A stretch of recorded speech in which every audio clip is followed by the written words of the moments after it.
ابن شہر شعب نے مناقب میں لکھا ہے کہ ابو لہیفہ نے کہا ہے کہ جب میں طواف بیت اللہ میں مشغول تھا تو ایک شخص کو پردہ کعبہ پکڑ کر مناجات کرتے دیکھا۔ وہ مناجات میں یہی بات کرتا تھا کہ اے میرے اللہ مجھے معاف کر دے، لیکن میں جانتا ہوں تو مجھے معاف نہیں کرے گا۔ میں نے اس شخص کی مذمت کی اور کہا کہ اے بندہ خدا سے شرم کرو، اس طرح کیوں کہتے ہو؟ اگر تمہارے گناہ درختوں کے پتوں کے برابر اور بارش کے قطروں کے برابر بھی ہیں تو بھی توبہ کرو اور معافی مانگو، وہ غفور و رحیم ہے۔ اس نے مجھے جواب دیا کہ میں رحمت خدا سے نا امید ہوں، کیونکہ میں نے بہت بڑا ظلم کیا ہے۔ میں نے کہا وہ کون سے گناہ ہیں؟ تو اس نے کہا کہ آؤ ایک طرف بیٹھتے ہیں اور میں تمہیں اپنا حال بتاتا ہوں۔ میں ان 50 لوگوں میں سے ہوں جو امام حسین علیہ السلام کا سر شام کی طرف لے جا رہے تھے۔ ایک دن امام حسین علیہ السلام کا سر نوک نیزہ پر تھا کہ رات ہو گئی۔ رات کو ہم امام حسین علیہ السلام کے سر کو صندوق میں بند کر دیتے تھے اور اس کے پاس بیٹھ کر شراب پینے لگ جاتے تھے۔ اس رات شراب پینے اور مستی آ جانے کے بعد دوسروں کو نیند آ گئی، لیکن میں جاگتا رہا کیونکہ میں نے اس رات شراب نہیں تھی پی اور نہ ہی ان کے ہم رنگ ہوا۔ آدھی رات کو جب فضا تاریک ہو گئی تو اچانک میں نے دیکھا کہ آسمان میں گرج چمک ہوئی، پھر آسمان کے دروازے کھلے اور ان دروازوں میں سے حضرت آدم صفی اللہ، حضرت نوح نجی اللہ، حضرت ابراہیم خلیل اللہ، حضرت اسماعیل ذبیح اللہ، حضرت موسیٰ کلیم اللہ، حضرت عیسیٰ روح اللہ، حضرت محمد صلی اللہ علیہ وسلم کے ساتھ آسمان سے اترے۔ جبرائیل ملائکہ کے گروہ کے ساتھ ان انبیاء کے ساتھ تھے۔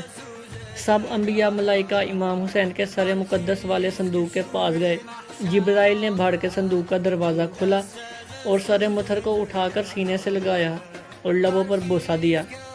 پھر باری باری تمام پیغمبروں کو دیا، سب نے سینے سے لگایا، لبوں پر بوسے دیے، یہاں تک کہ جب حضور اکرم صلی اللہ علیہ وسلم کی باری آئی تو آپ نے بوسے دیے اور بہت زیادہ گریہ کیا، جیسے کوئی باپ اپنے نوجوان بیٹے کی لاش پر آنسو بہاتا ہے۔ حضور صلی اللہ علیہ وسلم نے اپنے بیٹے کے سر پر نوحہ ہونے کی اور بڑی بے قراری کا اظہار کیا۔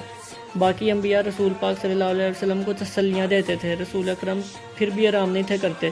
جبرائیل نے عرض کیا، یا رسول اللہ، خدا نے مجھے حکم دیا ہے کہ آپ کی تباہ کروں۔ اگر آپ مجھے حکم دے تو میں اس زمین کو اٹھا کر دوبارہ پھینکوں تاکہ زلزلہ برپا ہو اور شہر لوط کی طرح اوپر والا حصہ نیچے اور نیچے والا حصہ اوپر ہو جائے۔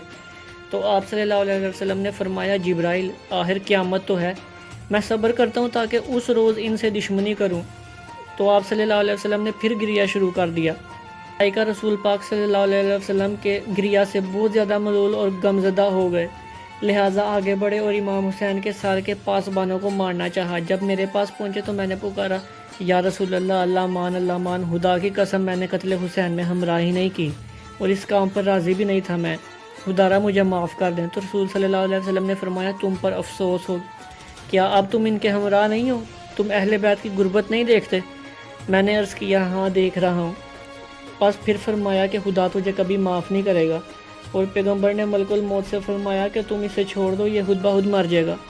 کہتا ہے کہ پس اس وقت وحشت سے اس مقام سے اٹھا اور صبح کو دیکھا کہ میرے تمام ساتھی جل کر راکھ ہو گئے ہیں اور میرا آدھا چہرہ سیاہ ہو گیا ہے اور ابھی تک میرا چہرہ جو آگ میں جل رہا ہے۔